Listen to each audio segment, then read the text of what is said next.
Hi friends, இன்றைக்கி வந்து நம்ம சிறகடிக்க ஆசை பாப்போமா. பார்க்குறதுக்கு முன்னாடி சேனலை சப்ஸ்கிரைப் பண்ணிக்கோங்க, வீடியோ லைக் பண்ணிக்கோங்க. வாங்க வீடியோக்குள்ளே போகலாம்.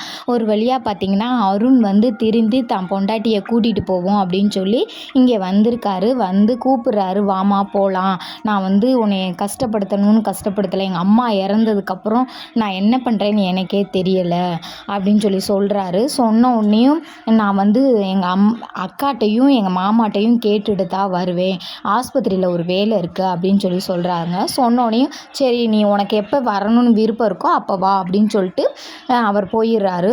அருண் போனதுக்கப்புறம் பார்த்திங்கன்னா முத்துக்கும் மீனாக்கும் ஃபோன் அடித்து சொல்கிறாங்க. ரேகா சாரி அந்த பொண்ணு சொல்கிறாங்க.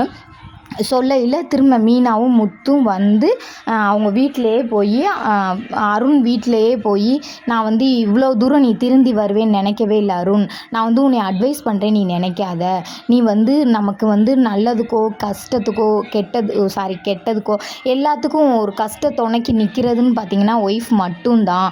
அதனால நீங்கள் இவ்வளோ தூரம் திருந்தி வந்தனால நீங்கள் ரேகாவை வாங்கன்னு கூப்பிட்டதுக்கப்புறம் நாங்கள் விட்டுட்டு போனாதான் எங்களுக்கும் மரியாதை அப்படின்னு சொல்லிட்டு ரேகாவை விட்டுட்டு போகிறாங்க. அப்புறம் பார்த்திங்கன்னா மனநல சரியில்லாமல் போன பாட்டி வீட்டுக்கு வந்துடுறாங்க. வீட்டுக்கு வந்தோடனே யாருக்குமே பசங்களுக்கு கல்யாணம் ஆகாத மாதிரியும் முத்து ஞாபகம் இருக்குது, பிள்ளைகளெல்லாம் ஞாபகம் இருக்குது, ஆனால் ஒய்ஃப் யாருமே இல்லை அப்படின்ற மாதிரி சொல்கிறாங்க. அப்புறம் பார்த்திங்கன்னா இங்கே வந்திருக்க 3 பேரும் மாடியில் குடியிருக்காங்க அப்படின்ற மாதிரி கன்வெர்ட் பண்ணுறாங்க. சரின்னு சொல்கிறாங்க. விஜய் நீ என்ன ஒல்லியாகவே இருக்க அப்படின்னு சொல்கிறாங்க. அப்புறம் போய் சாப்பாடு கேட்குறாங்க. விஜயா நீ செய்ய, எதுக்கு நீ மேலே குடியிருக்க பொண்ணுக்கெல்லாம் செய்ய சொல்கிற அப்படின்னு சொல்லி சத்தம் போடுறாங்க.